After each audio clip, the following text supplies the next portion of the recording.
Hi, Paul Sackis, Good News Planet. We're going to learn about some very important things. New resources to help parents, children with the most common birth defect. Organization called Mended Little Hearts Initiative to Save Lives. We have Jennifer Page. Good morning, Jennifer. Good morning. The mother. This is wonderful. Mother of little Darth Vader. You're launching a new effort to fight heart disease. And we have Dr. David Ferry from the Children's Hospital in Los Angeles. And good morning to you, Doctor. And you're also a professor at UCLA, David Geffen School of Medicine. So, Jennifer, tell us the good news. Well, the good news is that Mended Little Hearts and St. Jude Medical Company are getting together and creating a little heart guide that really helps parents of those children with heart disease to navigate this whole journey from maybe being diagnosed in utero or finding out shortly after birth, all the way through to when they become adults. And it's the first time that we've had such an extensive resource for education of quality information that we can put out for families like me. Okay. Doctor, tell us a little bit, Doctor, about what we're medically speaking about here. Well, this is a partnership between Mended Little Hearts and St. Jude Medical in Minneapolis, which is a global leader in innovative procedures and supplies to help people with heart problems. And what we want to do is trumpet this partnership as a source of support for families with heart problems, whose children have heart problems. Because one of 100 children are born with a heart problem, about 40,000 a year. In the United States, that's one every 15 minutes. It's the most common heart defect. It's the most common congenital defect. It's the most common cause of infant death from a congenital defect, and heart problems are significant. And they can be repaired in a very expeditious manner if attention's paid to them. Say that one more time. They can be repaired in a very expeditious manner. Very quick, very effective manner, assuming that they're picked up quickly. Okay. And so how does that come about? How would somebody know? Is this a general practitioner, doctor that would recognize that there is this, or how does this happen? Sometimes the babies have no symptoms, and they may have a murmur detected upon physical examination in the doctor's office. Other times they may be brought to the doctor's office because the parents notice symptoms in the child, such as rapid breathing, poor feeding, or a blue color to their skin, or looking pale. So these are all symptoms that parents need to know about to communicate to their pediatrician or family practitioner if they feel that they have any of these symptoms in their child. Okay. I will give a big shout out to St. Jude's Medical, and they put a ton of money, I know, out of their 12% or more even, I think, into research, right? They're a company that's constantly looking at better ways to go about doing things. Now, St. Jude Medical is a global leader in these devices that can make life much easier, supplementing an interventional procedure compared to surgery, and they're tremendous. And this partnership is very exciting now. Yes, it is. It's a good social responsibility outreach. So Mended Little Hearts, Jennifer, Little Darth Vader, Young and Restless, the show that took my love of life, which I was a producer on off the air, and I worked on it too. So that's great to have a son that's so talented, isn't it, Jennifer?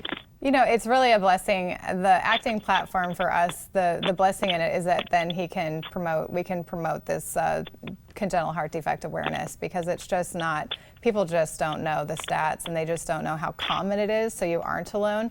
And Max is a product of, like Dr. Ferry has said, these therapies that are available. I mean, he has a pacemaker. He's on his third pacemaker. He has an artificial valve. He requires more surgeries. Got one coming up again in August. So it's like he's just one that shows if he can come along and if he can stay involved in our healthcare system and keep current with what's happening, he in turn then gets to live this big full life full of acting and baseball and golf and friends and birthday parties and everything a parent would wish for bedside holding that infant when you're first getting the diagnosis. So it's just very important, and we love the partnership.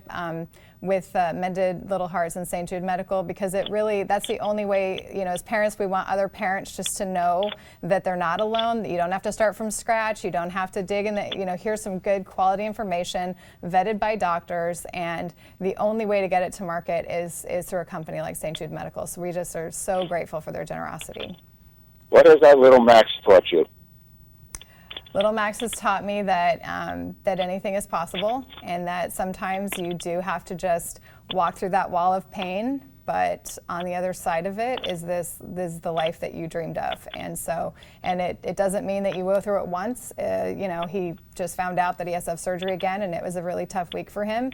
But you just learn how to navigate that. And that, to me, is a life skill, because life's going to be full of twists and turns. And these kids that just fight to live, they just teach you a lot about what that means to step up time and time again. Your biggest fear is right in front of you, but all you can do is go through it. You can't go around it, can't go over it, just right through it. So, how about the family? A fighter. How does the family stay together strongly under these conditions? A lot of work, a lot of prayer, a lot of taking stock in how do you cope. Because my goal is not to have Max come out medically healthy, it's to come out emotionally a full, well-rounded person. So now that he's 10, even when he was 7, okay, how are we going to take him through this journey? And it's not just by shutting down and staying quiet and pretending it's not happening. So it's a lot of work on the parents, and a lot of families sadly don't make it through it. There's a lot of divorce rates, there's a lot of alcoholism, there's a lot of problems that parents go through because it's such intense pressure, and it doesn't go away. It's a lifelong journey, and you keep waiting to heal, but you don't heal, and so you still have to keep stepping up. And I think as parents, we just continue to work on ourselves and just provide our kids with that role model of how to get through it. For our family, it's been very intentional. It's been a lot of work. Dr. Ferry, is there any specific new medical procedures out there that you can share and suggest? Sure, there's great advances in terms of new procedures. Basically, companies like St. Jude Medical are working on devices to make surgery less complicated, or even substitute a less invasive procedure for surgery, such as utilizing certain valves, devices that close holes inside the heart rather than surgery that can be implanted through the vein in the leg. So this is what's on the frontier. This is really reality, and they're perfecting it at companies like St. Jude Medical. So it's a very exciting prospect. How about robotics? Is that part of it now? Robotics is part of it. Yeah, there's certain companies that utilize that also, and that's another technology that's very, very promising. Absolutely.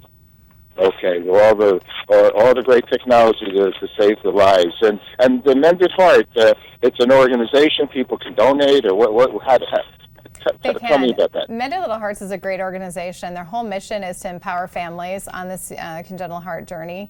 And so they have a peer-to-peer support network all across the country. There's over 90 chapters, so there are rural areas as well, not just metropolitan.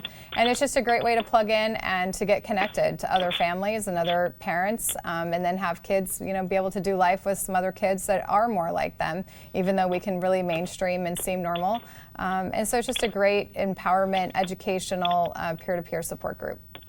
Beautiful. Last 2 quick questions for each one of you. What's good news for you? Jennifer, maybe? Oh, the good news for me is we're living in an age where there's so many medical advances. My son, when he was born, they were telling us, we're hoping that he'll go into his 20s, and now really the sky's the limit for Max can live just a normal lifespan, and that's just a huge blessing. Great. Doctor, what's good news for you? The good news for me today is that there's more people over 18 years of age with congenital heart disease than under 18 years of age with congenital heart disease. Congenital heart disease means that you're born with it. So the technologies, the companies, the doctors, the hospitals, the nurses are all doing great work to enable these people to live longer, more full lives. And now there's more people over 18 years of age who have these problems. So they're getting older and they're staying healthy. Last question, Doctor, for you. We're very involved with world peace, achieving world peace. What's peace for you? What is peace? Yes. Peace for me is knowing that you can wake up in the morning and that you're going to do the best that you can do. Beautiful. And Jennifer, last question, what's peace for you? And I thank you both very much.